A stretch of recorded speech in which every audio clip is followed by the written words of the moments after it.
Bismillahirrahmanirrahim. Assalamualaikum warahmatullahi wabarakatuh. Alhamdulillahi ala ihsanih wa syukru lahu ala taufiqihi wa amtinanih. Wa ashhadu an la ilaha illallah wahdahu la syarika lah ta'ziman li sya'nih. Wa ashhadu anna Muhammadan abduhu wa rasuluh ad-da'i ila ridwanih sallallahu alaihi wa ala alihi wa ashabihi wa ikhwanih. Amma ba'd, fa ikhwani fid din wa akhwati fillah, kaum muslimin wal muslimat yang saya cintai dan saya muliakan, rahimani wa rahimakumullah. Semoga Allah subhanahu wa ta'ala senantiasa mencurahkan rahmatnya kepada kita sekalian. Kita akan memulai pembahasan tafsir surat An-Nur. Mempelajari Al-Quranul Karim adalah ibadah yang sangat agung, yang dengannya kita mendekatkan diri kepada Allah subhanahu wa ta'ala. Bahkan Rasulullah sallallahu alaihi wasallam bersabda, khairukum man ta'allama al-Qur'ana wa 'allamahu. Sebaik-baik kalian adalah yang mempelajari Al-Qur'an dan mengajarkannya. Maka usaha untuk mempelajari Al-Quran berarti adalah usaha untuk menjadi yang terbaik di sisi Allah subhanahu wa ta'ala.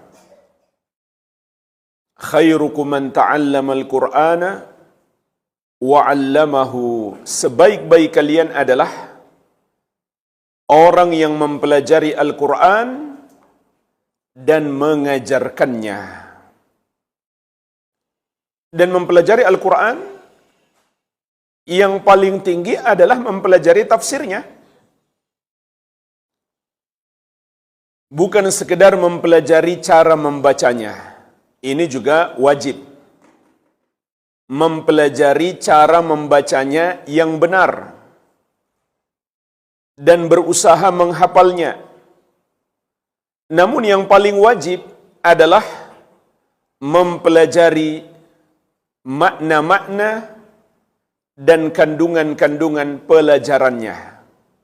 Itulah yang terdapat dalam ilmu tafsir. Dan kalau kita sekedar mempelajari bacaannya dan menghafalkannya tanpa memahami maknanya, maka kita nggak akan mungkin bisa mengamalkan dalam hidup kita. Dan kalau kita salah paham meskipun kita hafal, maka kita akan tersesat. Sebagaimana Nabi sallallahu alaihi wasallam bersabda tentang kaum Khawarij, yaqra'una al-Qur'an la yujawizu hanajirahum. Mereka membaca Al-Qur'an tapi tidak melampaui kerongkongan mereka. Artinya baca tapi tidak paham, bahkan salah paham. Karena mereka tidak memahami dengan pemahaman yang benar, yaitu merujuk kepada para sahabat radhiyallahu ta'ala anhum ajma'in. Oleh karenanya jemaah sekalian, suatu nikmat yang sangat besar apabila Allah subhanahu wa ta'ala menganugerahkan kepada kita untuk mempelajari tafsir Al-Quran. Dan kita akan mempelajari tafsir surat An-Nur. Para ulama ahli tafsir menyebutkan, wa kataba Umar radhiyallahu anhu ila ahli al-Kufah. Sahabat yang mulia Umar bin Al-Khattab radhiyallahu anhu, ketika beliau menjabat menjadi khalifah, menjadi pemimpin kaum muslimin, menulis surat sebagai ketetapan seorang pemimpin untuk penduduk Kufah. Apa isinya? Allimu nisa'akum surat An-Nur. ajarkanlah kepada para wanita kalian surat An-Nur. Jadi surat ini sangat ditekankan bagi kaum wanita untuk mempelajarinya. Karena di dalamnya ada hukum-hukum tentang kaum wanita. Imam Al-Qurtubi rahimahullah dalam tafsir beliau mengatakan, maqsudu hadhihi surah dzikru ahkamil afaf was satr. Maksud surat ini adalah penyebutan hukum-hukum untuk menjaga kesucian diri bagi wanita dan hijab. Jadi para sahabat radhiyallahu taala anhum ajma'in memberi perhatian khusus untuk mengajarkan surat An-Nur kepada kaum wanita. Dan ulama ahli tafsir sepakat surat An-Nur adalah madaniyah, bukan makkiyah. Artinya diturunkan setelah hijrah Nabi Muhammad sallallahu alaihi wasallam. Mari kita mulai dari ayat yang pertama.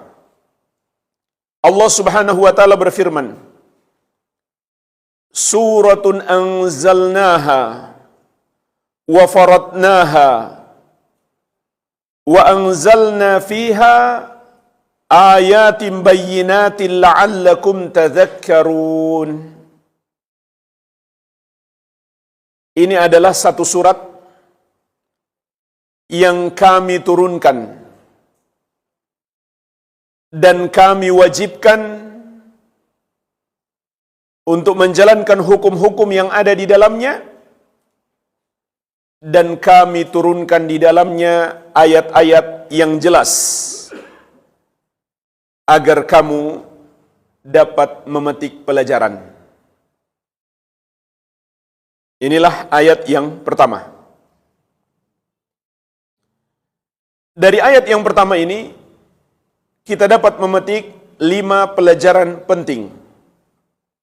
Tentu banyak sekali pelajaran, namun di kesempatan ini kita batasi 5 pelajaran.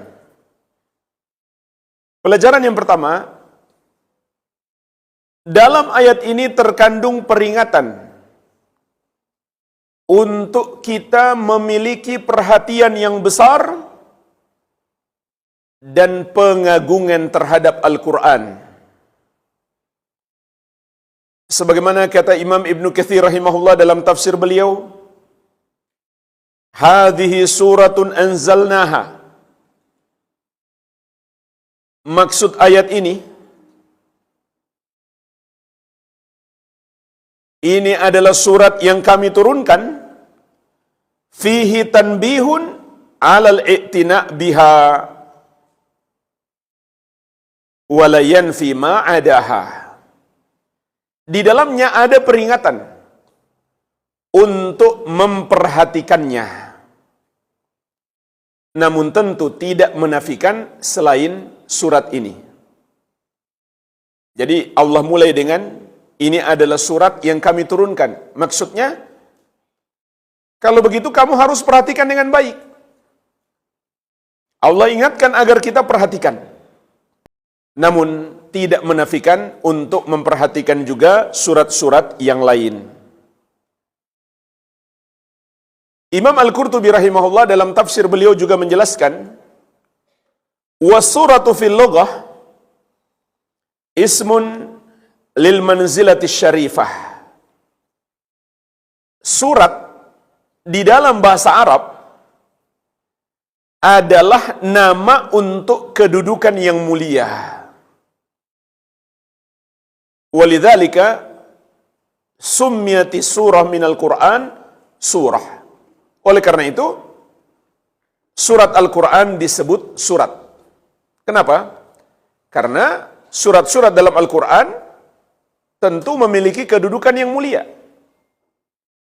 Jadi secara bahasa, surat itu sesuatu yang memiliki kemuliaan. Makanya surat-surat Al-Quran dinamakan surat. Berarti Allah ingatkan di awal ayat, suratun anzalnaha. Ini adalah surat yang kami turunkan untuk kita muliakan, untuk kita agungkan. Dan ketahuilah jemaah sekalian, mengagungkan bersama dengan mencintai adalah dua pondasi keimanan.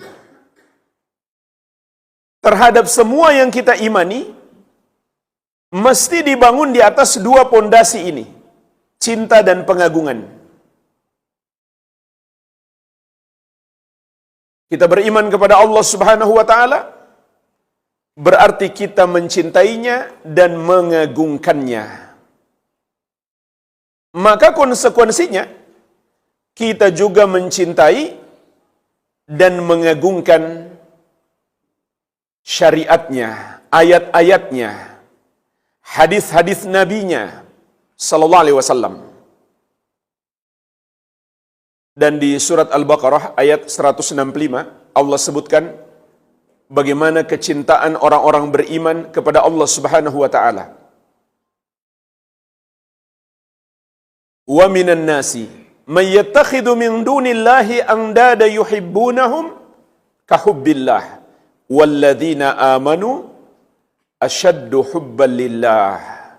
Dan di antara manusia ada orang-orang yang menjadikan selain Allah sebagai tandingan-tandingan bagi Allah, yaitu mereka mempersekutukan Allah dengan makhluk. Bagaimana cara mereka mempersekutukan? Yuhibbunahum kahubbillah. Mereka mencintai makhluk-makhluk itu seperti cinta mereka kepada Allah.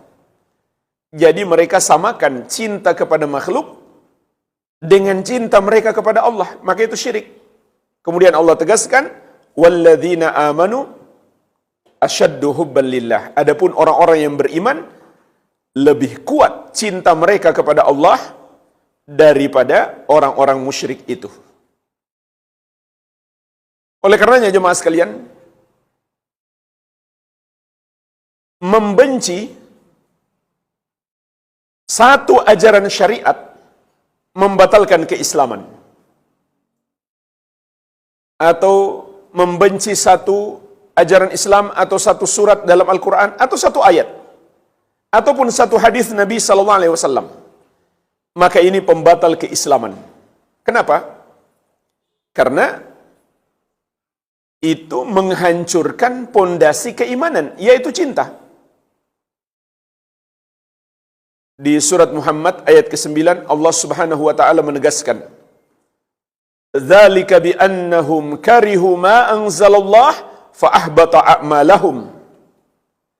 Yang demikian itu Allah sesatkan mereka karena mereka membenci ajaran yang Allah turunkan, maka Allah menghapuskan amalan mereka. Kemudian pokok keimanan yang kedua adalah pengagungan. Dalam surat Al-Hajj ayat ke-32 Allah Subhanahu wa taala berfirman, "Wa may yu'azzim sya'airallah fa innaha min taqwal qulub." Dan barang siapa yang mengagungkan syiar-syiar Allah, maka itu berasal dari ketakwaan hati. Dan Allah mencela orang-orang musyrik yang tidak mengagungkannya dengan sebenar-benar pengagungan. Sebagaimana dalam surat Az-Zumar, "Wa ma qadarullaha haqqa qadrih wal ardu jami'an qabdatuhu yaumal qiyamah was samawati matwiyatun bi yaminih subhanahu wa ta'ala amma yusyrikun." Dan mereka tidak mengagungkan Allah dengan sebenar-benarnya pengagungan. Padahal bumi seluruhnya dalam genggaman Allah di hari kiamat, dan langit-langit digulung dengan tangan kanannya. Maha suci dan maha tinggi Allah dari apa yang mereka persekutukan. Oleh karenanya jemaah sekalian,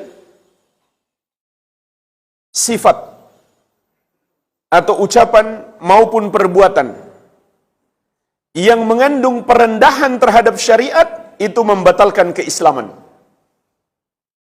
Kalau ada seseorang mengolok-olok satu ayat Allah atau menjadikannya satu bahan lawakan, bahan candaan, atau bahan stand up komedi terhadap satu ajaran syariat, maka Islamnya batal. Meskipun dia hanya bermaksud untuk bercanda, nggak serius. Kalau dia serius, tentu lebih parah lagi. Kenapa Islamnya batal? Karena dia menghancurkan pokok keimanan yang kedua, yaitu pengagungan. Sehingga Allah tegaskan di surat At-Taubah ayat 65-66. Qul abillahi wa ayatihi wa rasulihi kuntum tastahzi'un. Katakanlah, apakah dengan Allah dan dengan ayat-ayatnya dan dengan Rasulnya kamu mengolok-olok, kamu jadikan bahan candaan? La ta'tadhiru, tidak usah kamu mencari-cari alasan. Maksudnya meskipun kamu enggak serius, hanya main-main. Qad kafartum ba'da imanikum, sungguh kamu sudah kafir setelah sebelumnya kamu beriman. Jadi jamaah sekalian, terhadap semua ayat-ayat Allah, hadis-hadis Nabi sallallahu alaihi wasallam atau hukum-hukum syariat, kita harus memiliki perhatian, kecintaan, dan pengagungan atau pemuliaan. Oleh karenanya jemaah sekalian, ketika ayat Allah atau hadis Nabi SAW sedang dibacakan atau dijelaskan, hendaklah kita memiliki perhatian. Jangan sampai kita berisik. Ini sangat berbahaya. Berisik di majelis ilmu itu sangat berbahaya. Kita ke majelis ilmu untuk dapat pahala kan? Dan pahalanya sangat besar. Ilmu ini sebelum kita amalkan, baru kita pelajari, pahalanya sudah sangat besar. Kenapa? Karena tatkala kita menuntut ilmu, di situ ada cinta dan pengagungan, sehingga dia bernilai ibadah. Kita cinta terhadap ilmu ini dan kita agungkan. Oleh karenanya, hendaklah kita perhatikan dengan baik. Jangan kita ngobrol ketika majelis ilmu sedang diadakan. Jangan main HP. Jangan tutup mata. Jangan tidur maksudnya. Perhatikan dengan baik. Dan yang paling berbahaya kalau kita berisik di majelis ilmu, saat ayat Al-Quran atau hadis Nabi SAW sedang disampaikan. Apa akibatnya? Kita bukan dapat pahala, malah dapat dosa besar, ditambah amalan kita terhapus. Sebagaimana Allah ingatkan dalam surat Al-Hujurat ayat kedua. Ya ayyuhalladzina amanu la tarfa'u aswatakum fawqa sawtin nabi wa la tajharu lahu bil qawli ka jahri ba'dikum li ba'd an tahbata a'malukum wa antum la tash'urun. Wahai orang-orang yang beriman, janganlah kamu mengangkat suara melebihi suara Nabi, dan janganlah kamu mengeraskan suara kepada beliau seperti kamu mengeraskan suara kepada sebagian kamu, karena akan terhapus amalanmu dan kamu tidak menyadarinya. Jadi Allah ingatkan kita, jangan mengangkat suara melebihi suara Nabi, dan jangan mengeraskan suara kepada beliau seperti ketika kita berbicara dengan teman kita. Akibatnya apa?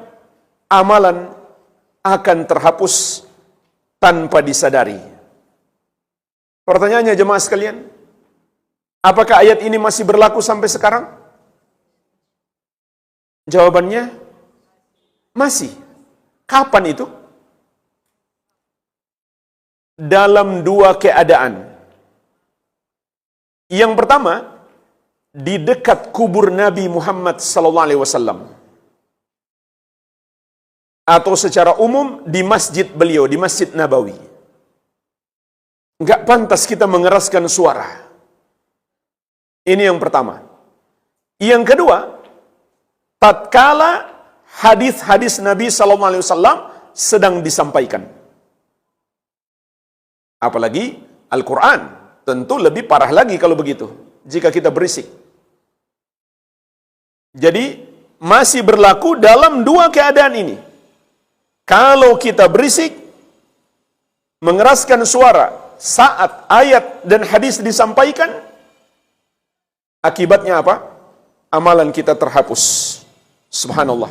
Pergi ke majelis ilmu untuk dapat pahala, malah hilang pahala. Terhapus amalan-amalannya. Jadi hati-hati. Terhadap ayat dan hadis, kita harus memiliki pengagungan. Itulah nilai ibadah di majelis ilmu. Ada cinta dan pengagungan. Kita masuk pelajaran yang kedua. Surat An-Nur ayat pertama memberi pelajaran kepada kita bahwa Al-Quran Allah turunkan, bukan Allah ciptakan. Artinya, Al-Quran adalah kalamullah dan bukan makhluk. Dan kalau Al-Quran makhluk, berarti na'udzubillah, yang namanya makhluk bisa benar, bisa salah dong. Maka Al-Quran bukan makhluk. Al-Quran adalah kalamullahi azza wa jalla. Ucapan Allah subhanahu wa ta'ala. Sehingga dikatakan di sini, suratun anzalnaha. Surat yang kami turunkan. Bukan kami ciptakan, tapi kami turunkan. Yaitu Allah turunkan melalui malaikat Jibril alaihi salam sampai kepada Nabi Muhammad sallallahu alaihi wa ala alihi wasallam. Dan ini termasuk pokok akidah ahli sunnati wal jamaah. Meyakini Al-Quran kalamullah. Dan tidak tercampur padanya ucapan makhluk. Tidak ada padanya ucapan malaikat Jibril. Tidak pula ada padanya ucapan Nabi Muhammad sallallahu alaihi wasallam. Sebagaimana juga Allah tegaskan di surat At-Taubah ayat ke-6. Wa in ahadun minal musyrikin istajaraka fa'ajirhu hatta yasma'a kalam Allah. Dan apabila seorang musyrik meminta perlindungan kepadamu, lindungilah dia agar dia bisa mendengarkan ucapan Allah. Jadi kalau datang orang musyrik,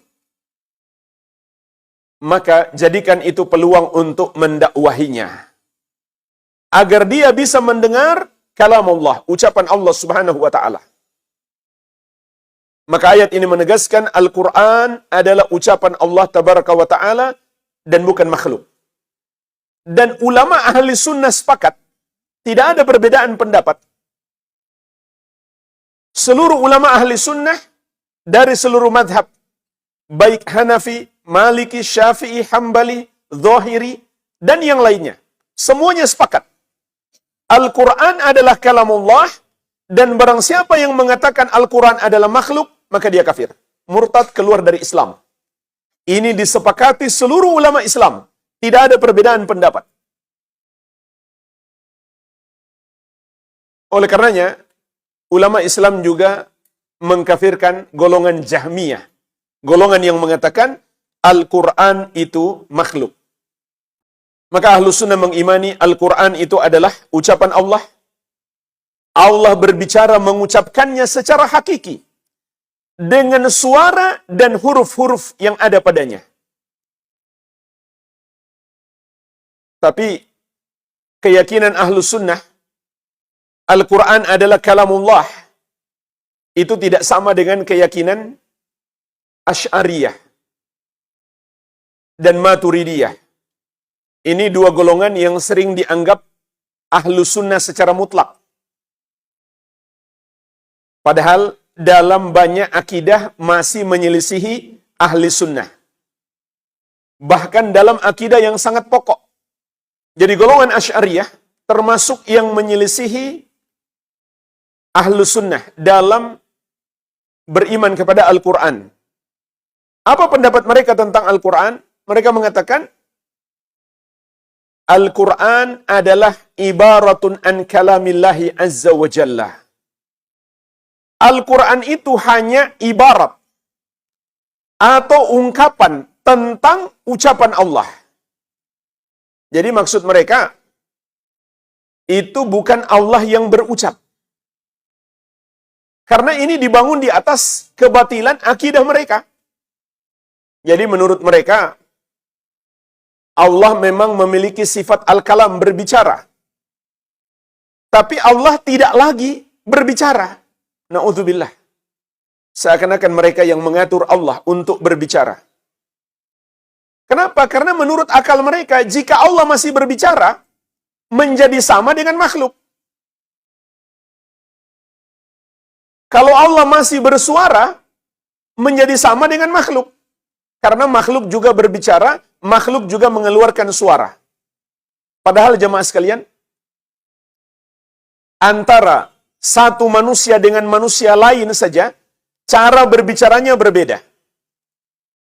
Apalagi antara manusia dengan hewan. Cara bersuaranya berbeda.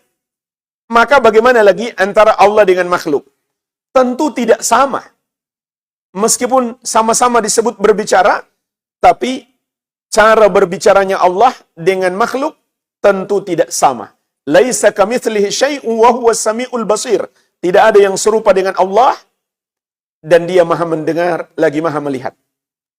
Jadi Asy'ariyah yang beriman kepada sifat 20, salah satunya sifat al-kalam, ternyata cara mereka beriman kepada sifat ini tidak sama dengan ahli sunnah. Mereka tidak meyakini Allah masih berbicara lagi. Sehingga mereka tidak meyakini Al-Quran itu sebagai ucapan Allah. Melainkan Al-Quran itu adalah ungkapan tentang ucapan Allah. Jadi kalau begitu menurut mereka, Al-Quran ucapan siapa? Mereka terbagi dua. Sebagian mengatakan itu hanyalah ucapan malaikat Jibril alaihi salam. Sebagian lagi mengatakan itu ucapan Nabi Muhammad sallallahu alaihi wasallam. Intinya ucapan makhluk. Maka Allah Subhanahu wa taala telah memberi peringatan keras tentang ini. Sebagaimana di surat Al-Mudaththir ayat 25-26 tentang orang yang berkata, "In hadza illa qaulul bashar." Tidaklah Al-Quran ini kecuali ucapan manusia. Sa'uslihi saqar. Maka kata Allah, aku akan memasukkannya ke dalam neraka saqar. Karena dia berkata seperti itu. Lalu datang golongan liberal di masa modern. Mereka mengatakan, kalau begitu, Al-Quran hanyalah penafsiran Nabi Muhammad sallallahu alaihi wasallam, bukan ucapan Allah. Sebab orang-orang Asy'ariyah berkata, Al-Quran hanyalah ungkapan tentang ucapan Allah yang diungkapkan oleh Nabi Muhammad sallallahu alaihi wasallam. Sehingga orang-orang liberal di masa modern berkesimpulan, kalau begitu Al-Quran hanya penafsiran Nabi Muhammad sallallahu alaihi wasallam. Dan namanya penafsiran berarti sesuai dengan zaman beliau. Sekarang menurut mereka zaman sudah berubah sehingga sudah harus direvisi. Apa yang mereka minta direvisi? Contoh, larangan berhubungan sejenis. Sampai mereka sudah minta dilegalkan di undang-undang negara kita agar disahkan hubungan sejenis. Yang bahkan orang-orang kafir pun masih banyak menolak. Kecuali Paus yang terbaru ya, berita terbaru. Paus siapa namanya? Pokoknya Paus lah. Dia sudah melegalkan untuk mensahkan pernikahan sejenis di gereja. Itu pun nggak semua Nasrani seperti itu. Masih banyak yang menolak. Yang masih punya otak, itu masih menolak. Sampai-sampai banyak pendeta Nasrani mengakui di negara-negara Islam akhlak itu lebih terjaga. Karena tidak ada ulama satupun, tidak ada imam masjid satupun yang mau menikahkan sejenis. Laki-laki dengan laki-laki atau perempuan dengan perempuan. Nah, orang-orang liberal di negeri kita itu sudah pernah membuat draft untuk dimasukkan ke dalam undang-undang negara kita. Pernikahan sejenis agar dilegalkan. Nah, di antara dalil mereka karena berpatokan pada ucapan Asy'ariyah. Inilah bahaya penyimpangan. Dari satu penyimpangan akan bercabang-cabang kepada penyimpangan yang lain. Dan tidak diragukan lagi ini adalah semua kekufuran. Maka ahlu sunnah meyakini Al-Quran adalah ucapan Allah. Tidak ada terkandung padanya sedikit pun ucapan malaikat Jibril, tidak pula ucapan Nabi Muhammad sallallahu alaihi wasallam. Dan ulama Islam juga sepakat, barang siapa mengatakan Al-Quran itu makhluk, atau Al-Quran itu ucapan selain Allah, maka dia kafir, murtad, keluar dari Islam. Pelajaran yang ketiga. Surat An-Nur ayat pertama menunjukkan kepada kita Al-Quran pasti benar. Dan akan selalu terjaga kemurniannya, keasliannya. Serta lengkap dan sempurna. Kenapa? Karena turun dari Allah Subhanahu wa ta'ala. Suratun anzalnaha wa faradnaha wa anzalna fiha ayatin bayyinatin la'allakum tadhakkarun. Ini adalah surat yang kami turunkan dan kami wajibkan untuk menjalankan hukum-hukum yang ada di dalamnya. Dan kami turunkan di dalamnya ayat-ayat yang jelas agar kamu dapat memetik pelajaran. Maka Allah tegaskan Al-Quran ini turun dari sisinya sudah pasti. Di dalamnya mengandung kebenaran, tidak ada kebatilan sedikit pun. Di surat Az-Zumar ayat ketiga, ayat ke-33, Allah Subhanahu wa taala menegaskan, "Walladzi jaa'a bis-sidqi wa saddaqa bihi, ulaika humul muttaqun." Dan orang yang membawa kebenaran. Maksudnya Nabi Muhammad SAW datang dengan membawa Al-Quran. Kebenaran yang diturunkan oleh Allah Subhanahu wa ta'ala kepada beliau. Wasaddaqa bihi. Dan orang yang membenarkannya. Yaitu orang-orang beriman. Ulaika humul muttaqun. Mereka itulah orang-orang yang bertakwa. Oleh karenanya jemaah sekalian, mendustakan satu ayat Al-Quran membatalkan keislaman. Di surat Al-A'raf Allah Subhanahu wa taala mengingatkan, "Innal ladzina kadzdzabu biayatina wastakbaru anha la tufattahu lahum abwabus sama' wa la yadkhulunal jannata hatta yalijal jamalu fi sammil khiyat." Sesungguhnya orang-orang yang mendustakan ayat-ayat kami dan menyombongkan diri terhadapnya, tidak akan dibukakan untuk mereka pintu-pintu langit. Dan mereka tidak akan masuk surga sampai onta bisa masuk ke lubang jarum. Mereka, kata Allah dalam ayat ini, mendustakan dan menyombongkan diri terhadap ayat-ayat Allah. Mendustakan maksudnya gimana? Tidak mengakuinya sebagai ajaran Islam. Contoh, Allah turunkan ayat tentang syariat berjilbab. Tapi mereka bilang, itu hanyalah budaya Arab. Bukan ajaran Islam. Maka ulama Islam dari seluruh mazhab sepakat. Orang yang berkata seperti itu, dia bukan muslim lagi. Dia kafir, murtad, keluar dari Islam. Dan ini berlaku untuk semua ajaran syariat. Kalau ada orang yang mengatakan sholat atau puasa atau zakat atau haji bukan ajaran Islam, maka dia murtad, keluar dari Islam. Meskipun dia masih sholat, meskipun dia puasa, meskipun dia berzakat, meskipun dia haji, tapi dia mengatakan ini bukan ajaran Islam, ini cuma kebiasaan, ini cuma tradisi, maka ulama Islam sepakat dia bukan muslim lagi, dia murtad, keluar dari Islam.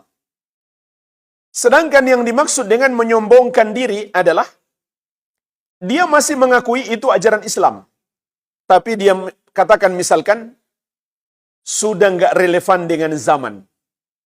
Contoh, hukum waris dalam agama Islam, wanita dapat separuh bagian laki-laki.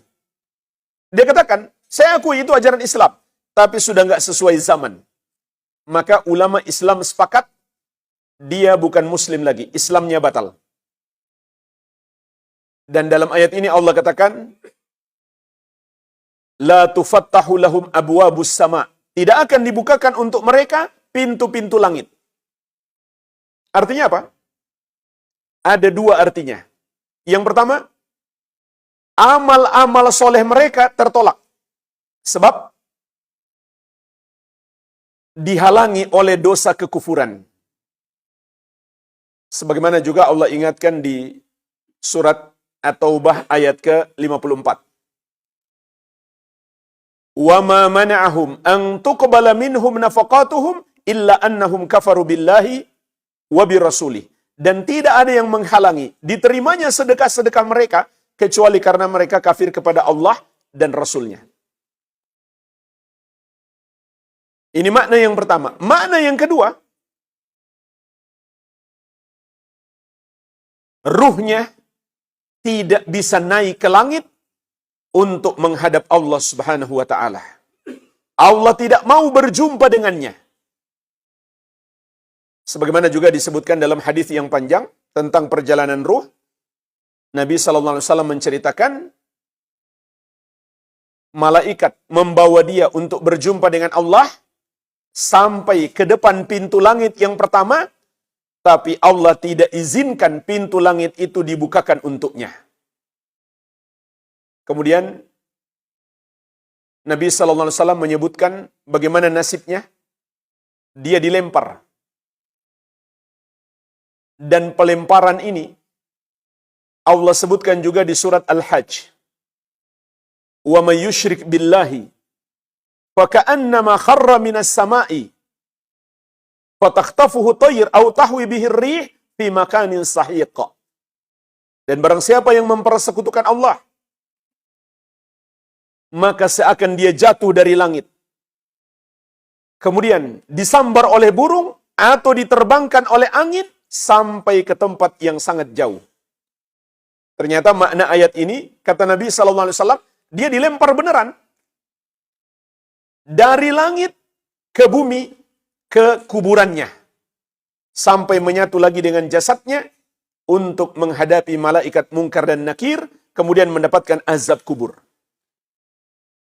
Menunjukkan dia bukan muslim lagi. Dan dia tidak bisa menjawab pertanyaan malaikat Munkar dan Nakir. Dan Allah tegaskan juga, wala yadkhulunal jannata hatta yalijal jamalu fi sammil khiyat. Mereka tidak akan masuk surga sampai onta bisa masuk ke lubang jarum. Artinya, mereka kekal di neraka. Menunjukkan bahwa mendustakan atau menyombongkan diri terhadap satu ayat Allah atau satu syariatnya atau hadis nabinya SAW adalah kekufuran. Dan juga jamaah sekalian, tentang Al-Quran akan selalu terjaga. Allah tegaskan di surat Al-Hijr ayat ke-9. Inna nahnu nazzalna dzikra wa inna lahu lahafidhun. Sesungguhnya kamilah yang menurunkan az-zikir dan kamilah yang akan menjaganya. Az-zikir di sini maknanya mencakup Al-Quran dan Sunnah. Juga di surat Fussilat ayat ke-42 Allah tegaskan, la ya'tihil batil min baini yadayhi wala min khalfihi tanzilum min hakimin hamid. Al-Quran itu tidak dapat didatangi oleh kebatilan, baik dari arah depan maupun dari arah belakang. Artinya apa jemaah sekalian? Nggak akan bisa ditambah dan dikurangi, kecuali pasti diketahui oleh umat Islam. Sehingga Allah mudahkan kita untuk menghafal Al-Quran. Anak-anak kecil pun sudah banyak yang hafal Quran 30 juz. Tanzilum min hakimin hamid. Diturunkan dari Allah yang maha hikmah, lagi maha terpuji. Surat Fussilat ayat ke-42. Jadi, Allah yang menurunkan Al-Quran, Allah pula yang menjamin akan selalu terjaga. Dan juga jemaah sekalian, karena Allah yang menurunkan Al-Quran, maka Allah maha mampu untuk menyempurnakannya. Sehingga di surat Al-Ma'idah ayat ketiga Allah menegaskan, Al-yawma akmaltu lakum dinakum, wa atmamtu alaikum ni'mati, wa raditu lakumul islam dina. Pada hari ini, telah kusempurnakan untukmu agamamu, dan telah kucukupkan nikmatku kepadamu, dan telah aku ridhoi Islam sebagai agama bagimu.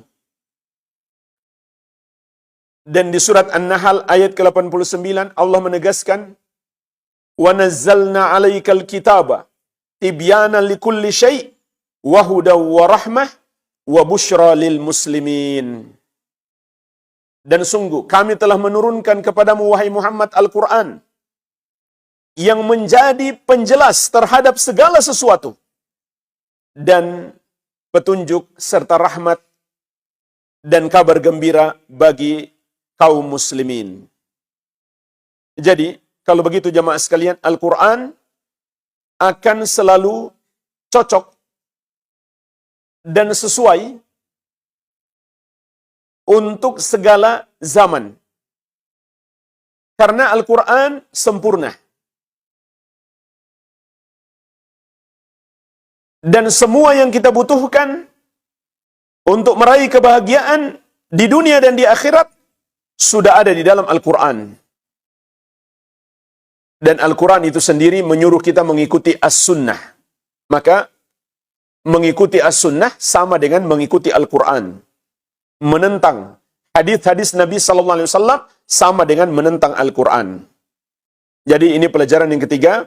Karena Al-Quran turun dari Allah Subhanahu wa Ta'ala, maka pasti di dalamnya tidak mengandung kebatilan dan juga selalu terjaga karena Allah yang menjaminnya serta lengkap. Tinggal masalahnya kita mau pelajari atau tidak. Sayangnya jemaah sekalian, di negeri-negeri kaum muslimin, di berbagai fakultas, apakah fakultas hukum, ekonomi, politik, undang-undang, yang mereka pelajari bukan hukum-hukum atau teori-teori ekonomi dan perundang-undangan ataupun pemerintahan dan kenegaraan dari Al-Quran dan Sunnah. Tapi dari mana? Dari kepala-kepala orang kafir. Yang dia cara cebok saja nggak tahu. Kok kita percayakan kepadanya untuk mempelajari bagaimana mengurus hidup kita? Padahal di dalam Al-Quran sudah sempurna. Makanya jangan heran kalau di negeri-negeri kaum muslimin lebih banyak lembaga ribawinya daripada lembaga syariahnya. Jangan heran kalau negara dan pemerintahan carut-marut. Karena dulu yang mereka pelajari bukan cara bernegara, bukan cara mengatur ekonomi sesuai dengan syariat.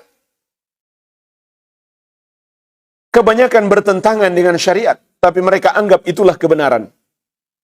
Oleh karenanya jemaah sekalian, pelajaran yang keempat yang bisa kita petik dari surat An-Nur ayat pertama, bahwa Allah Subhanahu wa Ta'ala yang berhak menetapkan hukum-hukum. Manusia tidak layak, tidak pantas menolak hukum yang telah Allah tetapkan. atau menetapkan sendiri hukum-hukum baginya yang bertentangan dengan syariatnya. Sebagaimana kata Imam Ibnu Katsir rahimahullah, wa faradnaha, tentang makna firman Allah Subhanahu wa taala di surat An-Nur ayat pertama. Wa faradnaha, dan kami wajibkan surat itu. Qala Mujahid wa Qatadah. Maka Imam Mujahid dan Imam Qatadah, ini dua ulama besar ahli tafsir dari generasi tabi'in, mereka berkata, ay bayyannal halal wal haram wal amra wan nahya wal hudud. Maksudnya adalah kami, yaitu Allah Subhanahu wa taala, telah menjelaskan yang halal dan yang haram, perintah dan larangan, maupun al-hudud, hukum-hukum pidana yang ada hukumannya di dunia. Itu sudah kami jelaskan. Itu maknanya. Al-Qurtubi rahimahullahu ta'ala berkata, wabit tasydid, dan juga wa faradnaha, itu bisa dibaca dengan tasydid, yaitu kita baca wa faradnaha. Jadi ada dua bacaan ya. Surat An-Nur ayat pertama ada dua bacaan. Yang pertama, wa faradnaha, roknya tanpa tasydid. Yang kedua, roknya ditasydid, wa faradnaha, ay anzalna fiha faraid mukhtalifah. Maknanya adalah kami turunkan padanya berbagai macam kewajiban atau syariat yang berbeda-beda. Maka ini semua menunjukkan kepada kita Allah yang berhak menetapkan hukum-hukum. Oleh karenanya, di antara nama Allah adalah Al-Hakim. Apa makna Al-Hakim? Mengandung dua makna. Yang pertama, Allah yang maha hikmah. Semua yang Allah tetapkan pasti mengandung hikmah. Yang kedua, Allah yang maha menetapkan hukum. Sama dengan Al-Hakam. Al-Hakam juga nama Allah. Artinya, Allah yang maha menetapkan hukum. Yang apabila dia sudah menetapkan hukum, tidaklah layak bagi kita untuk menolaknya. Itu arti Al-Hakim dan Al-Hakam. Dan di surat Al-Kahfi ayat ke-26, Allah Subhanahu wa taala menegaskan, wala yusyriku fi hukmihi ahada. Dan Allah tidak mengambil seorang pun menjadi sekutunya dalam menetapkan hukum. Oleh karenanya jemaah sekalian, berhukum dengan selain hukum Allah termasuk kekufuran. Hanya saja hukum asalnya adalah kufur kecil. Sebagaimana dalam surat Al-Maidah ayat 44, Allah Subhanahu wa taala berfirman, "Wa man lam yahkum bima anzalallah faulaika humul kafirun." Dan barang siapa yang tidak berhukum dengan hukum yang Allah turunkan, maka mereka adalah orang-orang kafir. Jemaah sekalian, ayat ini sebagaimana kata sahabat yang mulia Al-Bara bin Azib radhiyallahu anhu, turun berbicara tentang orang kafir seperti Yahudi dan Nasrani yang tidak berhukum dengan Taurat dan Injil. Maka tatkala ayat ini ditujukan kepada kaum muslimin, menjadi kufur asgar, kufur kecil. Sebagaimana kata Ibnu Abbas radhiyallahu anhuma, wa arada bihi kufrun duna kufrin. Maksud ayat ini adalah kufrun duna kufrin, kufur kecil. Artinya dosa yang sangat besar, namun tidak sampai menyebabkan pelakunya murtad, keluar dari Islam. Tetapi bisa saja orang yang berhukum dengan selain syariat menjadi murtad, keluar dari Islam. Kapan itu terjadi? Dalam 5 keadaan. Yang pertama, apabila seseorang menghalalkan apa yang Allah haramkan atau sebaliknya mengharamkan apa yang Allah halalkan. Seperti dia mengatakan, khamar ini halal, maka dia bukan muslim lagi. Yang kedua, dia menolak atau mengingkari atau mendustakan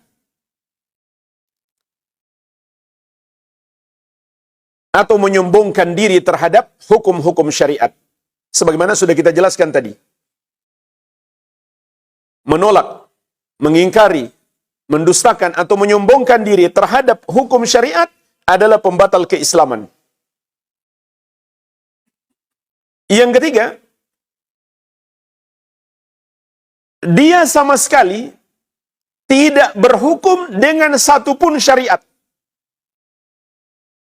Seperti nggak pernah sholat, nggak pernah mandi wajib, nikah nggak sesuai syariat, sama sekali satupun nggak dikhitan, satupun nggak ada. Maka itu nggak mungkin terjadi pada seorang muslim. Berarti dia memang kafir. Yang keempat, dia meyakini hukum buatan manusia kedudukannya sama dengan hukum Allah. Jadi terserah kita saja, kata dia. Mau pakai hukum buatan kita atau hukum syariat, bebas. Maka dia bukan muslim lagi. Dan yang kelima, ini yang paling parah. Dia menganggap hukum manusia lebih baik daripada hukum Allah. Maka dia bukan muslim lagi. Dan di surat Al-Maidah ayat ke-50 Allah Subhanahu wa taala mengingatkan, "Afa hukmal jahiliyati yabghun?" Apakah hukum jahiliyah yang mereka kehendaki?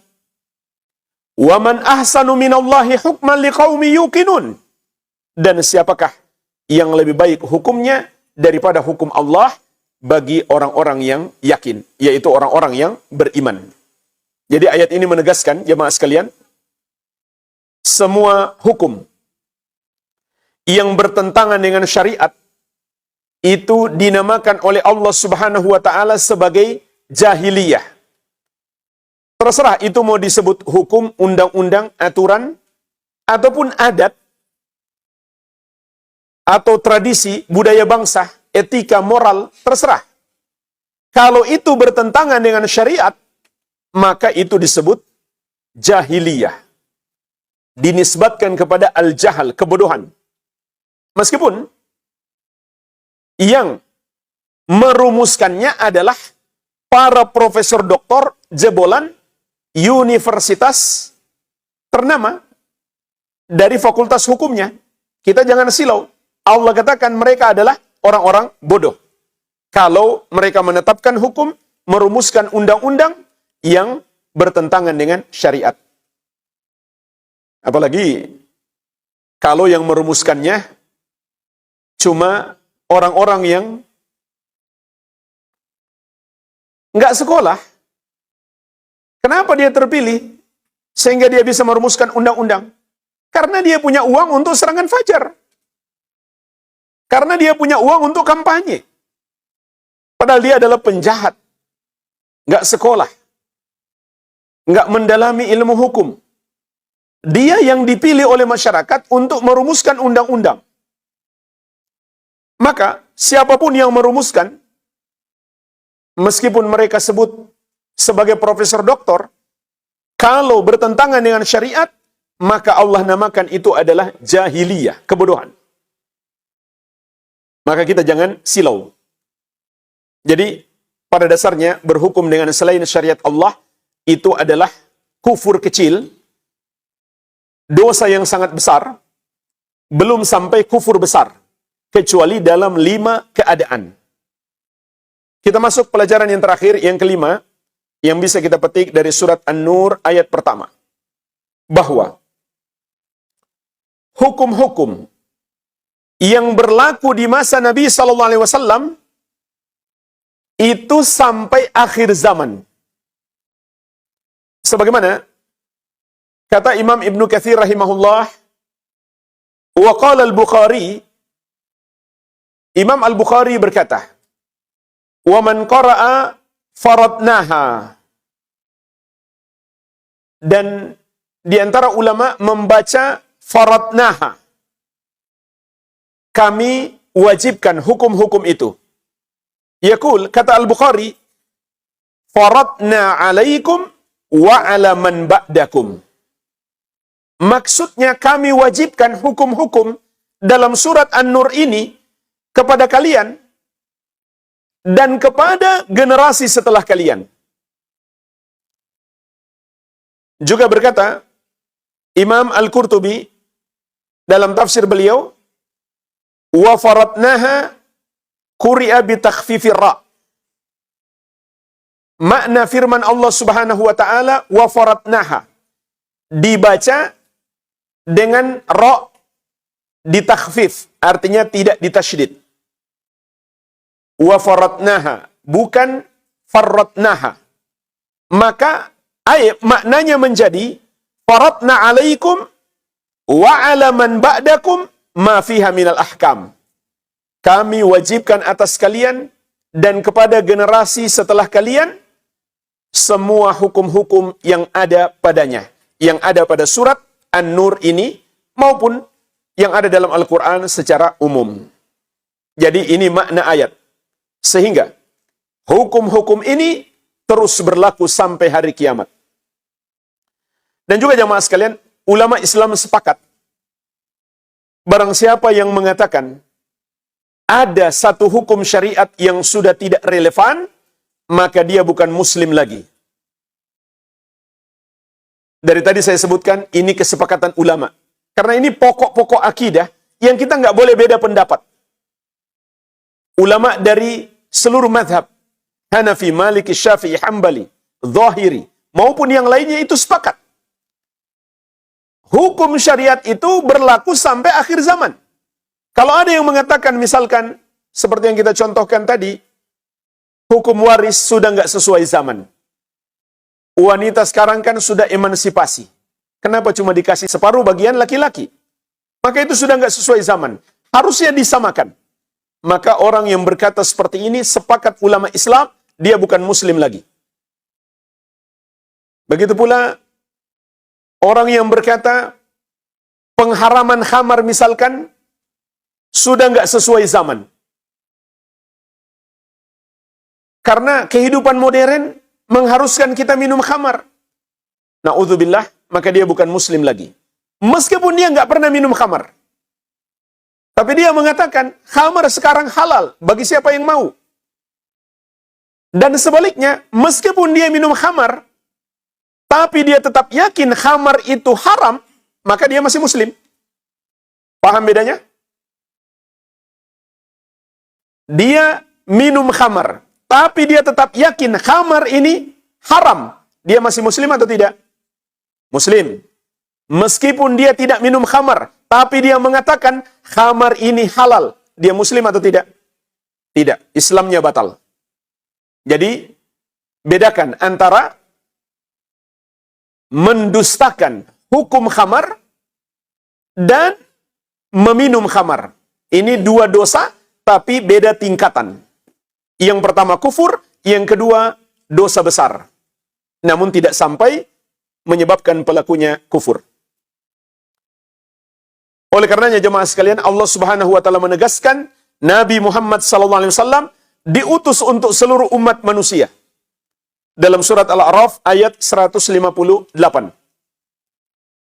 Qul ya ayyuhan nas inni rasulullahi ilaikum jami'an. Katakan, wahai manusia, sesungguhnya aku utusan Allah untuk kalian semuanya.